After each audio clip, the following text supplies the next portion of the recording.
beloved Boss Mike Cervera. Pakinggan nyo ang isang Ping Lacson, mga kababayan. Pasok! Pag-speculate, alam mo, ito ako, kasi alam ko yung kalakaran pagdating sa mga insertions.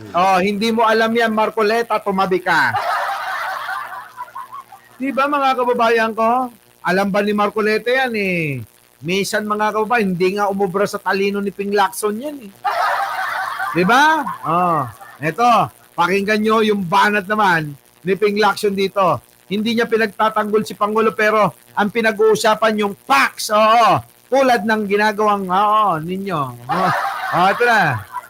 Mahirap mag-speculate. Alam mo, ito ako, kasi alam ko yung kalakaran pagdating sa mga insertions. Why would, I'm not defending the president, ano? Alam niya yung kalakaran pero hindi naman niya pinagtatanggol dinitipensahan si Pangulong Bongbong Eka. Why would he insert 100 billion sa BICAM? Samantalang sa NEP, kaya niyang gawin yun eh. Yun na nga yung sinasabi ko kanina sa Bingador eh.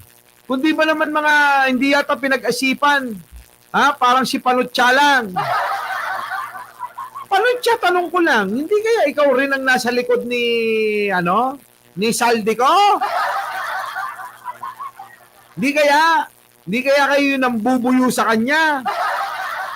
Hindi kaya kayo yung mga nambuyo, mga nambrainwash sa isip niya na pinangakuan nyo na ililigtas yun siya sa kasiguraduhan na kapahamakan at sa mga pag-aari na maaaring bawiin ng gobyerno? Grabe, mga kababayan ko, Hindi kaya ganon? Kasi mga kababayan, pangtanga talaga eh. Para bang yung ginawa ni Saldico pilit na pilit. Maharli ka para US Ambassador. si Vic Rodriguez, yung isang bading na abogado. Di ba? Diyos ko, mga kababayan ko, sa totoo lang. Yung mga vlogger, kailangan maging asik-yusik yung mga yan. Yung mga hindi naliligo, mga kababayan, gawin yung DOT secretary. Wala stick. Ewan ko na lang kung ano mangyari sa gobyernong ito. Ewan ko na lang. Mga kababayan, kayo nga matuto na sa mga nakaraan, sabi nga ni attorney, Second, bakit niya binito? Bakit niya in-FLR? Yun na nga yung sinabi ko, bakit niya binito. Ang binibintang ni Saldico, 100 bilyon. Ang binito ni Pangulo, 194 billion. Halos doble. Bakit mo bibito? Kaya mga kababayan na ito mga binibintang ni Saldico, talagang ang daming butas eh. Oo. Diba? Abono pa si Pangulo. Hindi pa naman mga bobo siguro hindi yata nalaman o hindi nag-research, basta na lang lumabas. Kahit na pilit-pilit. Bakit? Kasi nga naman, yung mga naniniwala sa kanila, bobo eh. Hindi na yan na nag-iisip. Basta kapag sinabing nagnakaw si Bongbong Marcos, nagnakaw na yan.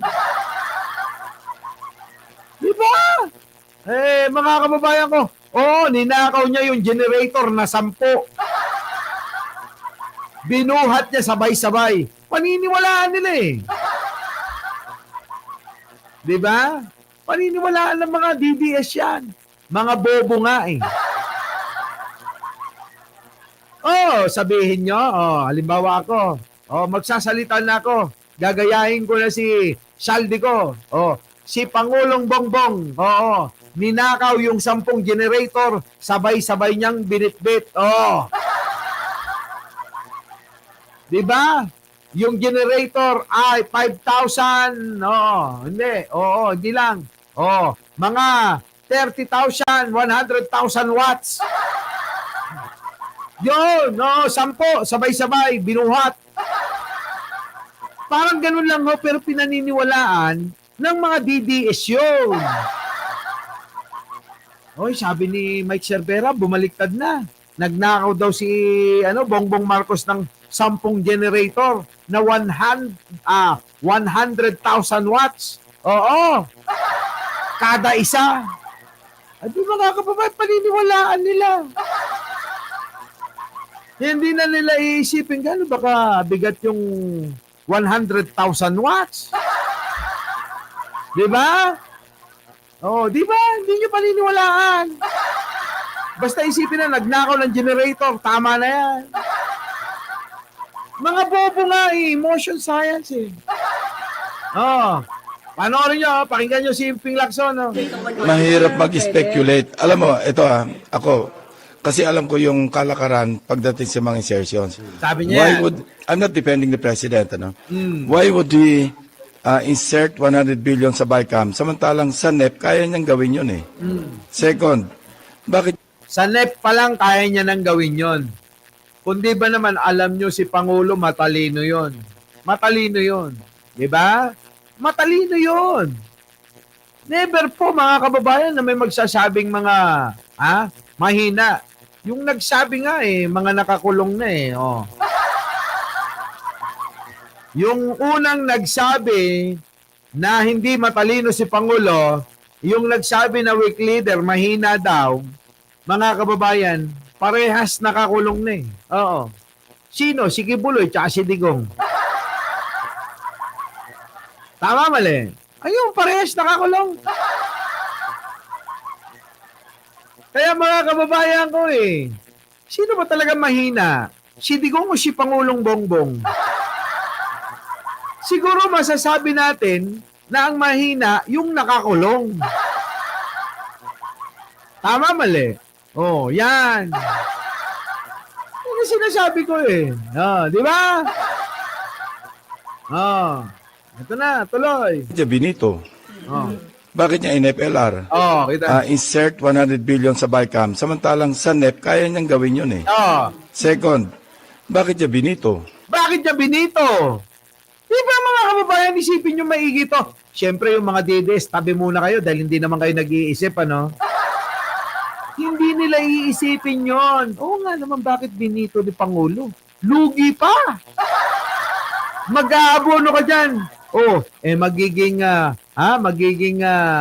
critical pa kung mag-i-insert ka pa sa BICAM. Bakit hindi na lang sa NEP siniksik mo? Diba? Pero yung mga DDS, hindi nila iisipin yun. Oo nga, Diba? Itanong nyo kay Attorney Trixie yan. Oo, hindi papatulan yan. Sa totoo lang, si Attorney Trixie, hindi papatulan yan. Yung ganyang banat ni Saldico, tanong nyo sa kanya kung papatulan niya yan. Ako, hindi ako naniniwala. Ako, hindi ako naniniwala doon. Napapatulan ni Attorney Trixie yan.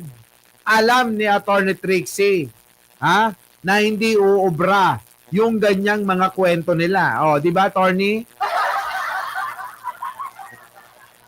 Kapal ng mga mukha nyo. Panoorin nyo. Pakinggan nyo maigi. Mahirap mag-speculate. Alam mo, ito ako, kasi alam ko yung kalakaran pagdating sa mga insertions. Why would, I'm not defending the president, Why would he insert 100 billion sa BICAM samantalang sa NEP kaya niyang gawin yun eh. Correct. Second, bakit niya Benito? Bakit niya in-FLR? Correct. So unbelievable, incredible? No, I'm not saying it's unbelievable. Pero at face value, meron tayong sasabi na yung sabihin natin common sense only because alam ko yung Kita nyo, ayan ito si Chismosong Arnold Lopez. Tama ka, Boss Mike. Hindi niya na-topic ngayon. Ni Attorney Trixie. Kita nyo, hindi ako naniniwala. Mataas ang ko dyan. Respeto ko kay Attorney Trixie. Tandaan nyo yan. Kaya hindi ako maniniwala na tatapikin niya at kakampihan niya si Saldico. Alam ni Attorney Trixie yan na hindi talaga maaaring mangyari yung mga pinagngangal-ngal ni Saldico.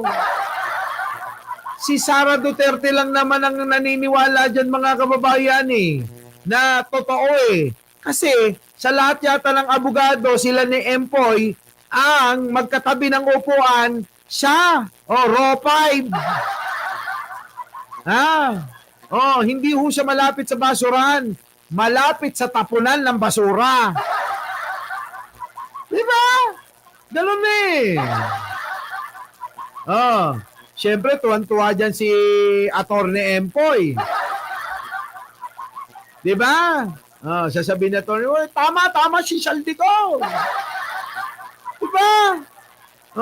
Alam nyo, mga kababayan, kahit na sabihin yung mga abogado yan, may mga bobong katulad ni Buday Diba?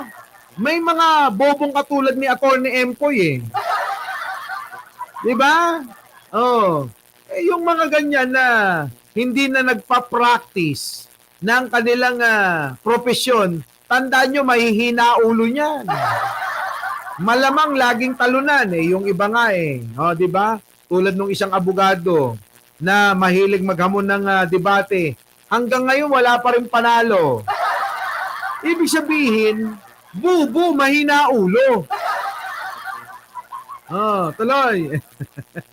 Budget process, yung budgeting process na nagsisimula sa NEP na yung presidente may complete control over what should be inserted in the NEP.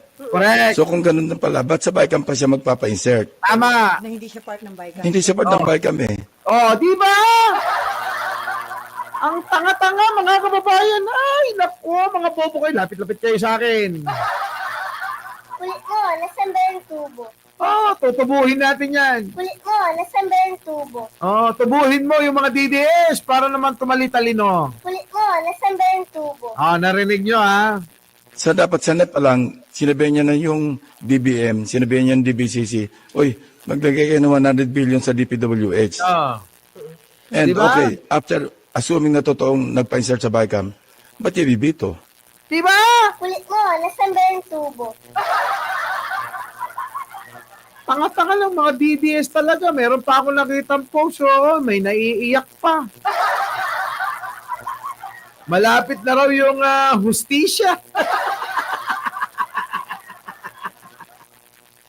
Mga tanga! Bakit? Umaasa kayo talaga na maagaw nyo yung kapangyarihan. Hindi ba naman kayo mga bobong mga hinampil kayo? Our beloved Boss Mike